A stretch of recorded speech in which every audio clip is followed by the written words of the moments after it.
hvad skal jeg sige, hvor man kører alt det juridiske efter kontrahering og alt sådan noget. Og så er der så endelig myndighederne, og det er dem, der skal give byggetilladelse og ibrugtagningstilladelse. Og dybest set så skal vi bare tjekke, at de certificerede projekterende, at de har udført deres arbejde. Og så skal de jo selvfølgelig sørge for, at man har overholdt lokalplaner og alt sådan noget der. Så det er det, der ligger i den kommunale byggesagsbehandling.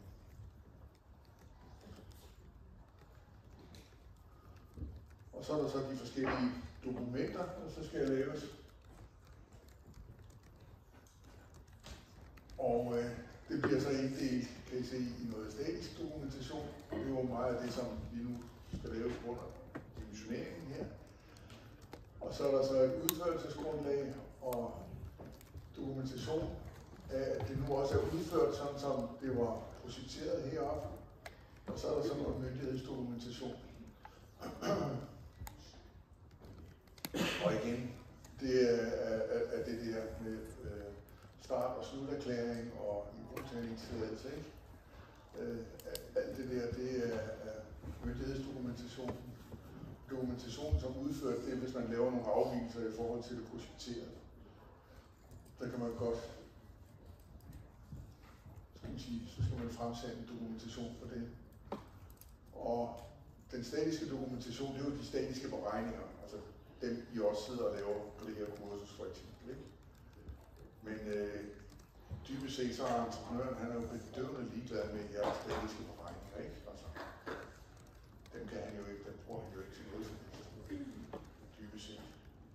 Det han skal bruge, det er jo nogle tegninger, hvor I har vist, hvad er det for nogle billeder, hvad er det for nogle søjler, hvad er det for nogle dæk, hvad er det for en tagkonstruktion, og hvad er det for nogle fundamenter, som den her bygning, den skal bestå af. Og det er det, han giver pris på. Beregningerne er han fuldstændig ligeglad. Så den statiske dokumentation, det er så primært til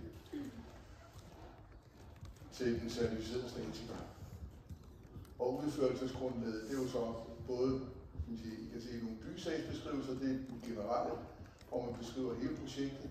Så er der arbejdsbeskrivelserne, det kan være jordarbejdet, betonarbejdet, elementmontage, og elementleverance og alt sådan noget, stålleverance og alle de der forskellige entrepriser, som man så deler det op i. Men det er alle beskrivelserne, og så selvfølgelig bygningsmodellerne og tegninger og mængdefortegnelser. Altså mængdefortegnelser, det er typisk også, at man får lavet nogle tilbudslister, sådan så alle entreprenørerne giver pris på det samme grundlag, ikke? Og så sidder man som rådgiver altid og smadrer spændt til licitationen, ikke? Man sidder der og håber på, at man ikke bliver den billigste, fordi det er jo den pris, man har sagt til bygherren, at det kommer maks til at koste, ikke? Så det er ikke så sjovt at tage det til, uden at de er dyre.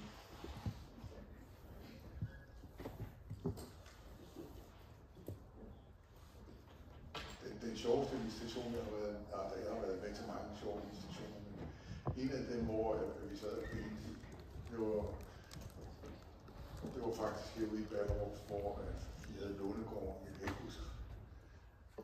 Jeg tror, jeg havde en entrepris på, jeg tror, det var godt 500 millioner eller sådan noget.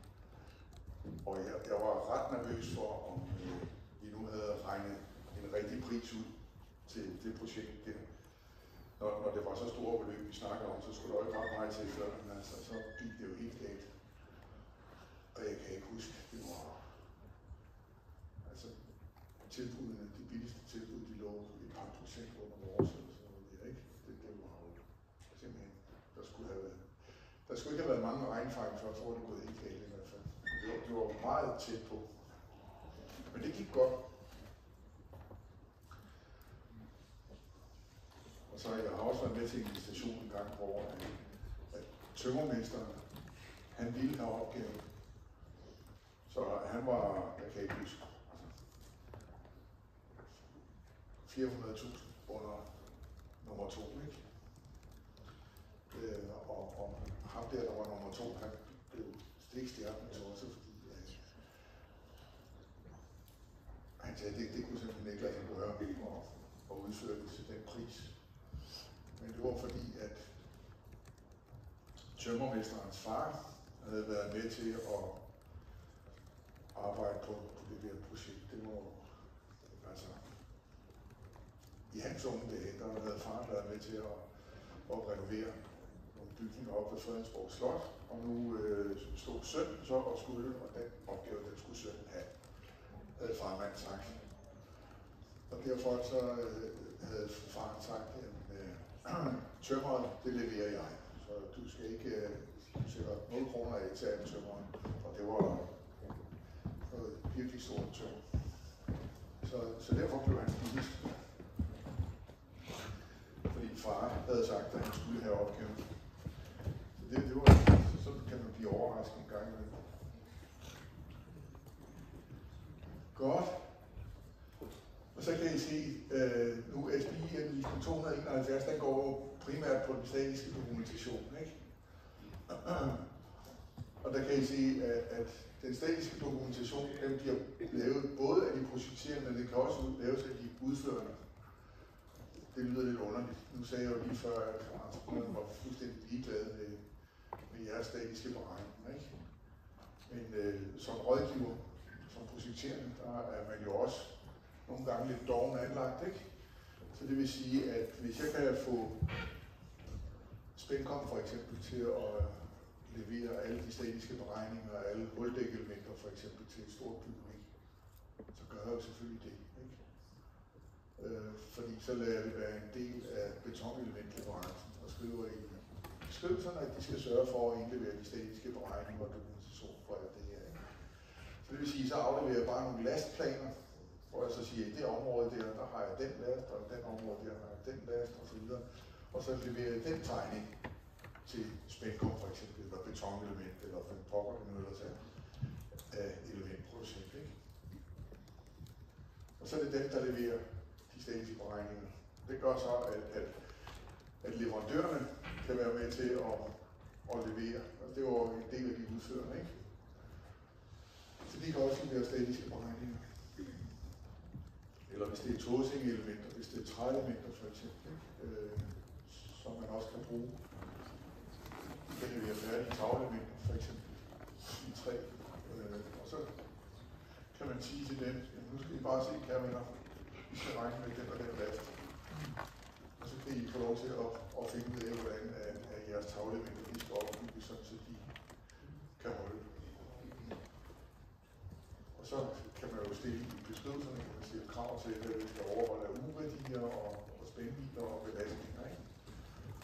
Og så må der sidde nogle ingeniører ind. Er det nogle ingeniører, der er ansat i det pågældende firma? Eller også nogle gange så indgår de samarbejdsaftaler med deres egne rådgiver, ikke? Som så får til at lave de statiske beregninger. Så statisk dokumentation kan både være de projekterende og de udførende. Og det samme er så også på udførelsesgrundlaget. Altså beskrivelserne. Det kan godt være, at vi kan lokke Spændkom til at lave noget omkring, hvordan deres elementer de skal monteres og sådan noget der, for at de statiske beregninger de er i overensstemmelse med montagen, ikke? Så kan de levere nogle beskrivelser, og det kan så udgøre en del af det der udførelsesgrundlag. Og der sender man så det hele afsted til, og det gør man jo ikke i virkeligheden, vel? Altså, bygningsejeren, hvis det nu er KAB eller sådan noget der, så i princippet sender man det så til bygherren, og så skal bygherren sende det ind, fordi det er bygherrens ansvar. Men i langt de fleste tilfælde, så er det jo så de projekterende, der gør det på vegne af bygningsejeren og sender det ind til myndighederne, ikke? Hvis det er de statiske beregninger, så er det typisk den certificerede statiker, der sørger for, at det hele bliver samlet, og alle dokumenterne er på plads, og så bliver det sendt ind med en underskrift fra den certificerede statiker.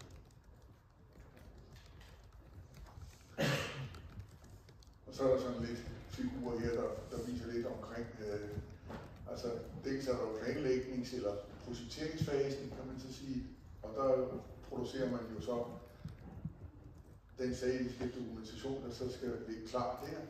Og så kan der så komme noget yderligere statisk dokumentation, typisk fra elementleverandører og sådan noget, som så skal suppleres og sendes med ind.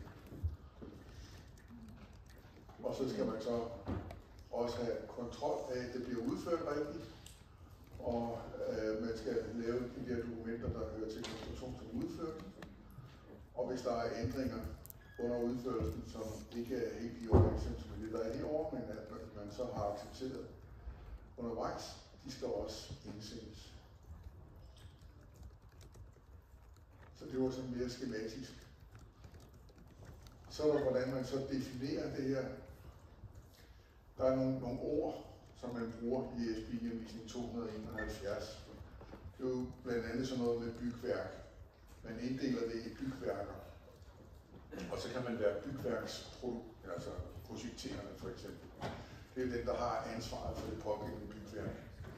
Og det kan enten være nogle sammenhængende bygninger, hvor man så siger, at det er den samme ejer, eller hvis man for eksempel deler det op i flere separate bygværker, så kan det være fordi, at man så siger, at okay, de der skal have nogle forskellige ejere, så kan man udarbejde bygværker, der måske endda er identiske. Men igen, det hænger sammen med den, vi havde der før, ikke? Med at det er bygningsejeren, der skal indsende myndighedsdokumentation i politikken. Så det er det, der afgør de der bygværker.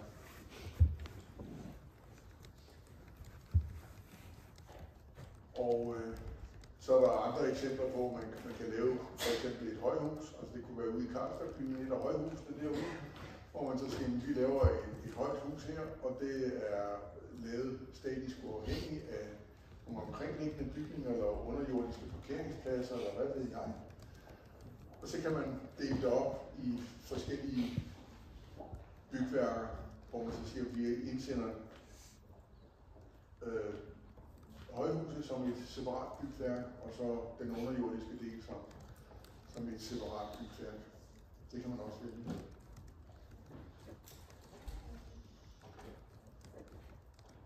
Og så er der inddeling af konstruktionsafsnit, som det hedder. Og det vil jeg sige, det er jo sådan primært, når man så sidder ude i rådgiverfirmaet. Så da jeg sad ude og var ansvarlig for konstruktionsprojekteringen, så havde jeg jo en håndfuld yngre mennesker, der så sad og lavede de statiske beregninger af de forskellige ting. Og det er jo så typisk de der bygningsdel, eller konstruktionsafsnit, ikke? Konstruktionsafsnittet, der var måske en, hvor jeg sagde, at du kan få lov til at kigge på fundamenterne, og så laver du fundamentsplaner, fundamentsdetaljer og de statiske beregninger til fundamenterne. Det gav en god sammenhæng i den pakke, som jeg så gav til ham, ikke? Tilsvarende så kunne jeg også sige, at okay, dem der laver væggene, bærende vægge for eksempel, og stabiliserende vægge, det var typisk en, man så satte til at lave lodret lastindføring og så på alle væggene for eksempel, ikke? Alle betonvæggene. Og så kunne vedkommende så dimensionere det. Og man kunne også lave dækkonstruktionen som særskilt. Som jeg sagde før, i langt de fleste tilfælde, så vil man jo sende det ud til huldæk elementproducent. Og så bare levere nogle lastplaner. Og så har jeg været inde og slå op i deres banetabeller og fundet ud af, at det skulle måske være 220 mm huldæk for eksempel. Og så skriver jeg det i beskrivelsen, at det skal det bare være. Så kunne det konstruktionsafsnit, det kunne ryge til elementproducenten, og det samme med tagkonstruktionen. Hvis jeg for eksempel siger, at det skal være gitterspær, og sådan noget der, så kunne jeg jo sige til Ringsted Spærfabrik, sige, kære venner, I kan få lov til at projektere den tagkonstruktion, den skal have den geometri, og det bliver med tungt tag, for eksempel hvis det er et tegltag, eller et let tag med tagknap, eller hvad det nu ellers er. Så jeg fortæller, hvad det er for en type tagbelægning, og hvor meget af ting det vejer, og om det skal være udnyttet eller uudnyttet tagrum, og så videre. Sådan så de har deres beregningsforudsætninger på plads, og så kan Ringsted Spærfabrik så lave spærrene for eksempel. Eller togscene elementer for eksempel, hvis det skulle være sådan nogle tagkassetter med indbygget isolering og det hele. lidt afhængig af, hvad man vil. Så det er konstruktionsafsnittene. Og så findes der, hvad skal man sige, de der står at konstruktionsafsnittene, de gives en unik identifikation efter et udvalgt klassifikationssystem. Og altså, der findes flere forskellige, der findes SSB-nummersystemet og BIPS-nummersystemet, og der er 2 forskellige BIPS'er her, ikke? Det er, hvordan tegningsnumre og sådan noget der, de skal have, ikke? Og jeg må indrømme, jeg var meget doven anlagt dengang, da jeg sad ude, ikke? Der sagde jeg så til dem, der lavede tegningerne, og sagde, I finder ud af, hvad det er for et system, vi skal køre efter. Det må I skulle selv om. Bare der ikke er 2 tegningsnumre, der er en, så er jeg lykkelig. Og for min skyld må jeg gerne køre efter en tabel, det kan jeg selv finde ud af. Men det er godt nok i dag. Så man skal som regel køre efter, og det er mest almindeligt, det plejer nok at være de der BIPS-systemer. SSB-nummersystemer, det er tit arkitektarbejder, synes jeg, der mest kører efter det. Og igen, så er der jo sådan nogle grænseflader imellem de forskellige konstruktionsafsnit. Og det er jo der, hvor folk så skal snakke sammen, og det skal løses osv. I kan sige, her der er noget facadebeklædning, der er hængt op, og hvis det er hængt op på en vægkonstruktion af betonelementer, så skal betonelementerne jo kunne klare, at vi hænger det der op i, ikke?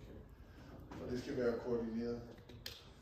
Og i det hele taget, alle de der grænseflader, hvor at de fysisk møder hinanden, ikke? Altså jeres betonelementer skal stå oven på jeres fundamenter og alt sådan noget.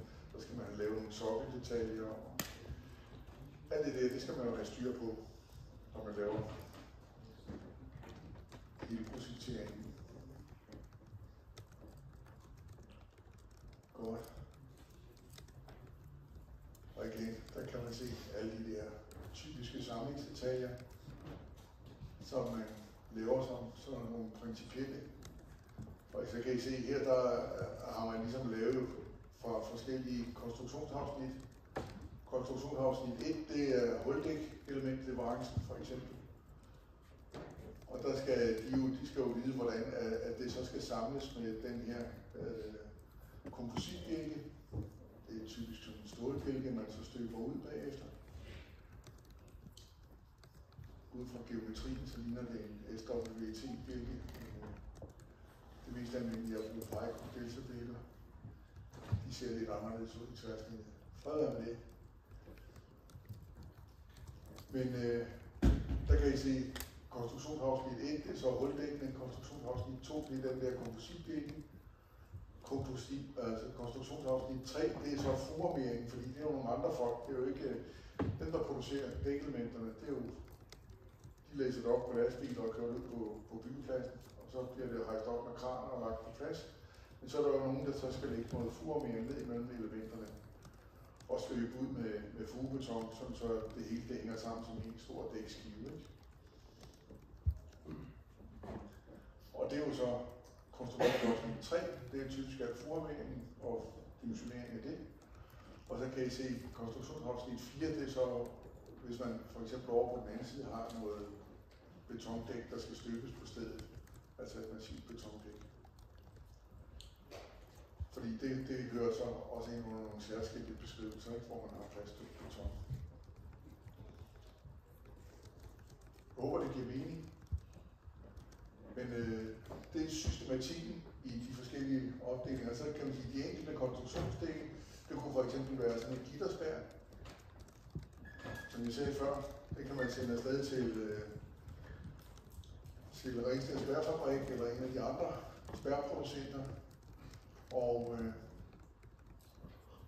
sådan en gitterspær, det består så af en spærfod og spærrehovedet, som går op her, og så har vi nogle tænger her.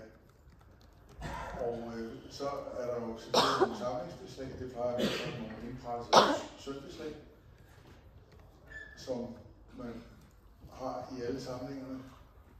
Men så er der jo så også nogle grænseflader ned til de underliggende konstruktioner. Det kunne være nogle Altså nogle bærende vægge her i bagmuren, ikke? Og så vil der typisk være noget isolering og sådan noget røgskærm yderst, ikke? Og så ovenpå vil man så have nogle vægter og noget tagdækning. Og så vil der være noget vindafsivning med nogle vindkryds på langs, altså kan de lægge sig ned alle de der spærrer med et korthus.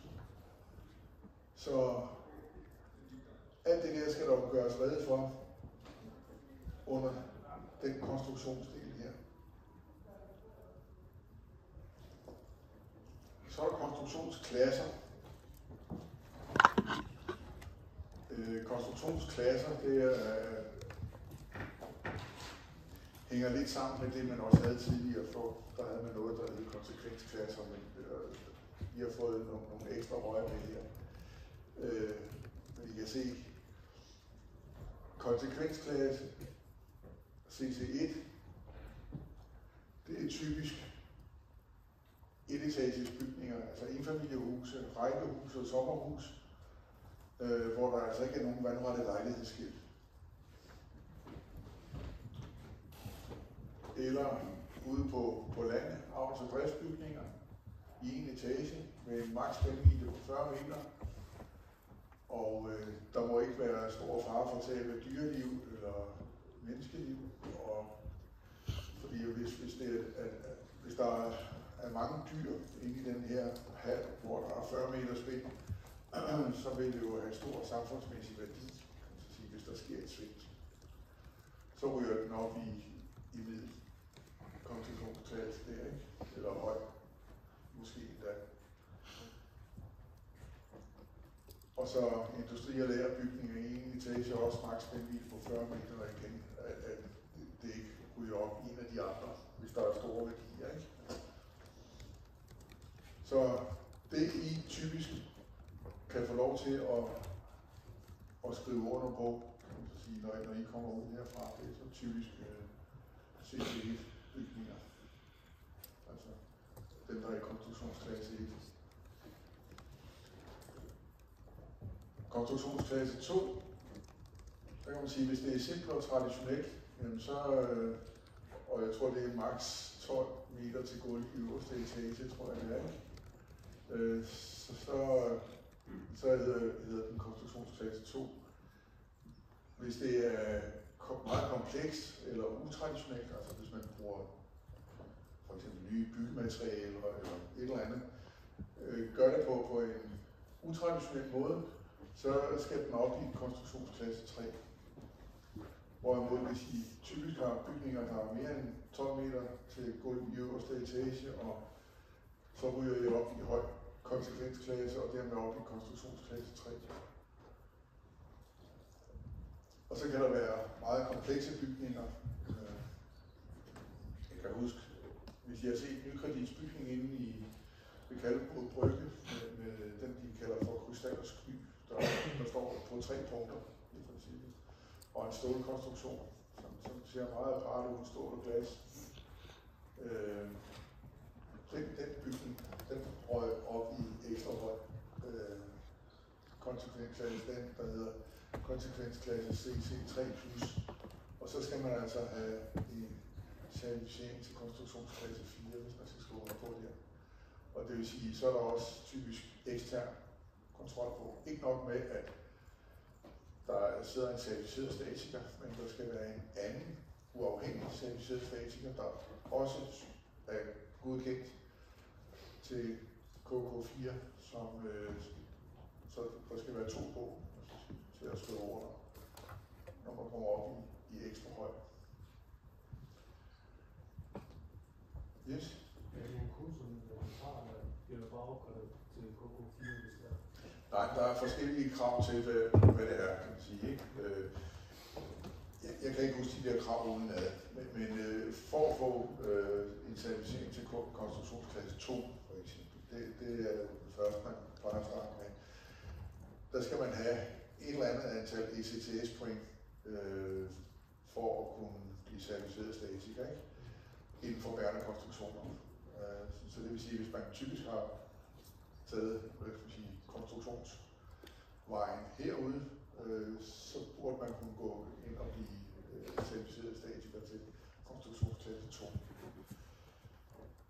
Så går det så også på erhvervserfaring, altså man skal sidde i, jeg kan ikke huske, jeg tror det er 2 år, eller 3 år, man skal sidde og lave statisk dokumentation, hvor man så skal indsende et projekt også, som man selv har stået for. Sådan så det fungerer ikke på samme måde, som det gjorde i gamle dage med de anerkendte statikere. Altså sidder der et certificeringsnævn, som så, og sjovt nok, så er det næsten de samme certificeringsinstanser, som der var under de anerkendte statikere. Men altså det er DanCert, og det er typisk DanCert og Rambøll, som jeg husker, det er de 2, der kan certificere statikere. Og så kan du nok sige, det er ikke så godt, hvis Rambøll de prøver på at certificere sig selv. Altså, det er sådan lidt tordenskjoldsoldater, det der, ikke?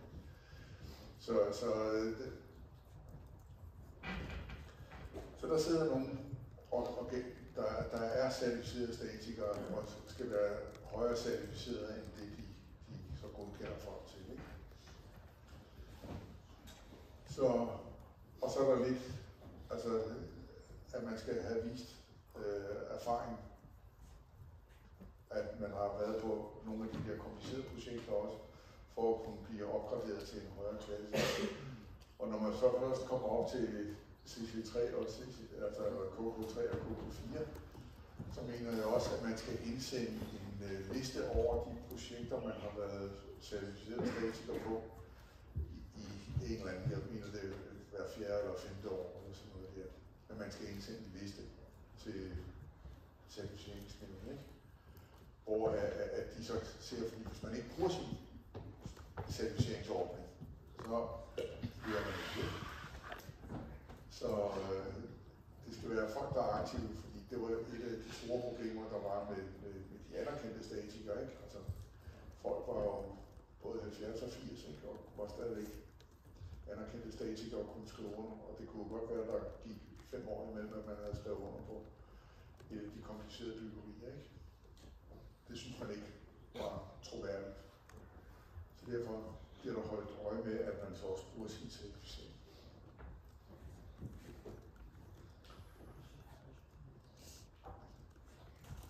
Godt.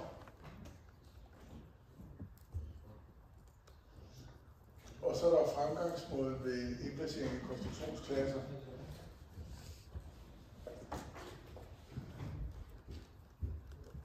Og der opdeler man det så i statiske uafhængige hovedkonstruktioner, og så indplacerer man det i de forskellige konsekvensklasser. Og man vurderer, om de var traditionelle, eller det var utraditionelle. Og så kan I se, det er simpelthen den der, man ligesom løber igennem. Og det er jo så det, der gør, at man henfører de forskellige konstruktioner, altså de forskellige bygværker i konstruktionsklasser, ikke?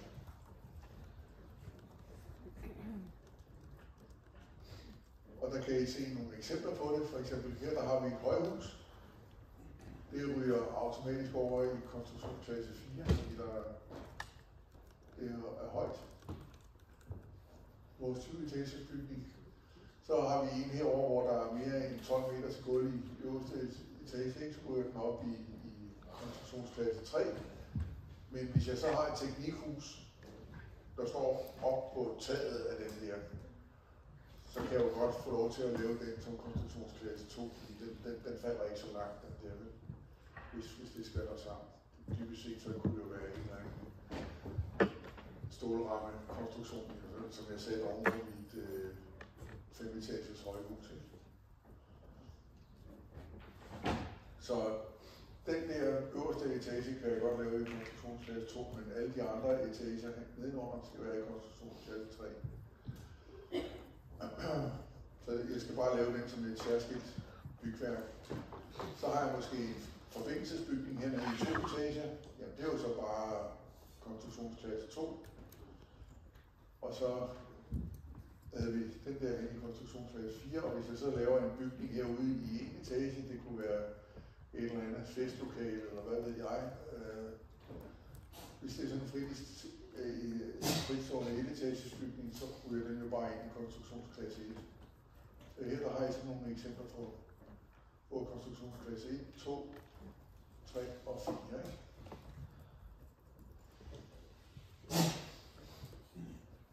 Og så er der de der forskellige hovedkonstruktioner, hvor man så skal inddele dem i de forskellige konstruktionsklasser. Der er det jo igen det her med selve facadekonstruktionen. Hvis den ikke indgår i det bærende hovedsystem, så kan jeg jo godt få lov til at nedklassificere det. Ikke? Så hvis det er et glasfacadesystem, så er det typisk i konstruktionsklasse 2. Og hvis jeg ophænger min facadebeklædning, så er facadebeklædningen og alle de fastgørelser, der hører til det, også i konstruktionsklasse 2. Men hvis jeg nu laver en stålrammekonstruktion, der holder hele facaden, og jeg så hænger min glasfacade op i de der stålrammer, så skal de jo så typisk være i konstruktionsklasse 3. Hvorimod hvis jeg laver et betonhus inde bagved i de der 20 etager, så er det jo så op i konstruktionsklasse 4. Men alt det der, det er jo noget, altså når I kommer ud og sidder og får jeres første projekt, så er det jo ikke jer, der skal sidde og lave det her. Så er det jo de gamle grovråd, der sidder og klassificerer alt det der. Og sørger for at aftale det med den certificerede statikere, der skal skrive over. At det er sådan, vi gør. Men der er en rigtig god lang vejledning, kan man sige, til ISB-henvisningen til det. Og så igen, der er konstruktionsdokumentation, og så er der projektdokumentation. Og der er det, der hedder A-dokumentation, og det er jo så, den består faktisk af 5 dele. Der er det, der hedder en A1'er, det er konstruktionsgrundlaget. Det vil sige, at det er faktisk noget af det første, man laver. Og det er, hvor man laver alle belastningsforudsætninger og beskrivelse af det statiske hovedsystem og alt sådan noget. Og det er typisk fagingeniøren, altså den konstruktionsansvarlige, der sidder og laver det. Fordi at det, man er interesseret i, det er, at når vi så deler det op på alle de der forskellige konstruktionsdele, og har forskellige folk til at dimensionere de forskellige konstruktionsdele, så vil vi gerne have, at de regner med de samme tal, ikke? Altså, så det er de rigtige, hvad skal vi sige, spændevidder og de rigtige spændretninger og konstruktive hovedprincipper, at vi regner med, så der ikke er lige pludselig nogen, der regner med noget helt tredje, ikke? Så det er de fælles projekteringsforudsætninger. Det er det, der er konstruktionsgrundlaget. A2, det er så de statiske beregninger. Det er det der, vi kan uddelegere til flere forskellige. Siger, du laver fundamenterne, de statiske beregninger til dem, du laver de bærende vægge, du laver dækkene, og du laver topkonstruktionen osv. Så kan vi dele det op på forskellige personer. Og det er jo så de statiske beregninger, der bliver samlet i A2'eren. A3, det er så selve tegningerne, som vi også laver i byggerikurset her, ikke? Der skal man så lave nogle tegninger, der viser de bjælker og de dæk og vægge og så videre, som indgår i det bærende hovedsystem. Så A1, A2 og A3, det er det, man laver til udbudsprojektet. Og så kan der komme nogle konstruktionsændringer i forbindelse med, at vi så laver det. Og det ender så til sidst med, at man så laver konstruktion som udført, som så er A5'eren.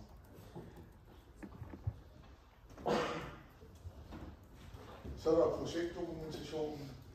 Den består af noget statisk projektredegørelse, det er B1'eren.